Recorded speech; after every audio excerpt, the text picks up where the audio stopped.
برطانوی مسلح افواج کے سربراہ فیلڈ مارشل برنارڈ منٹگمری نے ریٹائرمنٹ کے بعد برطانوی وزیر اعظم سے ملاقات میں درخواست کی کہ میں اب بوڑھا ہو چکا ہوں، ریٹائرمنٹ کے بعد سوائے پینشن کے کوئی ذریعہ آمدنی نہیں، کرائے کے مکان میں رہتا ہوں، اس لیے گزارش ہے مجھے ایک مکان اور تھوڑی سی زرعی زمین الاٹ کر دیں تاکہ میں زندگی کے باقی ایام پرسکون طریقے سے گزار سکوں۔ وزیر اعظم نے تحمل سے ساری بات سنی اور پھر جواب دیا، مسٹر منٹگمری، یقیناً آپ ہمارے قومی ہیرو ہیں۔ عالمی جنگ میں آپ نے تاج برطانیہ کے لیے شاندار خدمات دی ہیں جس کی ساری قوم معترف ہے، لیکن جنرل صاحب آپ کو اس قومی خدمت پر ہر ماہ معقول معاوضہ دیا جاتا رہا ہے۔ اب آپ ریٹائر ہو چکے ہیں اور ریاست کے لیے کوئی خدمت سر انجام نہیں دے رہے، اس کے باوجود برطانوی حکومت آپ کو ہر ماہ معقول پینشن دے رہی ہے۔ مسٹر منٹگمری، بطور وزیر اعظم میں عوام کے حقوق کا محافظ ہوں اور ملکی آئین کے مطابق عوامی ٹیکسوں کے پیسے کو اپنے لیے یا کسی دوسرے کے لیے خرچ کرنے کا مجھے کوئی حق حاصل نہیں ہے۔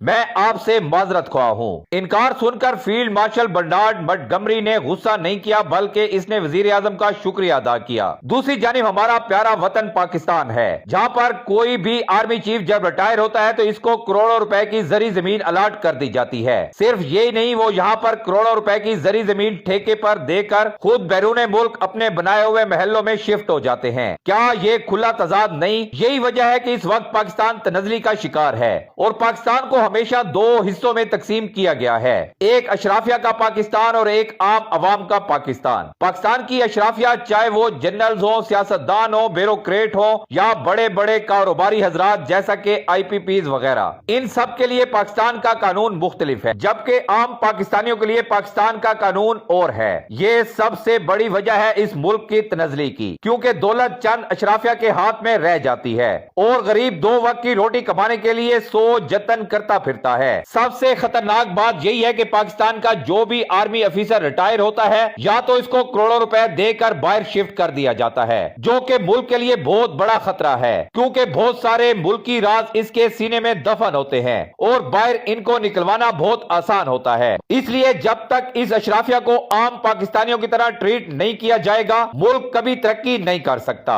پوری قوم کو مل کر مطالبہ کرنا چاہیے کہ جتنی بھی اشرافیہ اس ملک میں کام کر رہی ہے، ان کے ریٹائرمنٹ کے بعد باہر جانے پر پابندی ہونی چاہیے اور تمام لوگوں کو اپنے اثاثے ڈکلیئر کرنے چاہیے تاکہ قوم جان سکے کہ کس نے کتنا اس ملک کو لوٹا ہے۔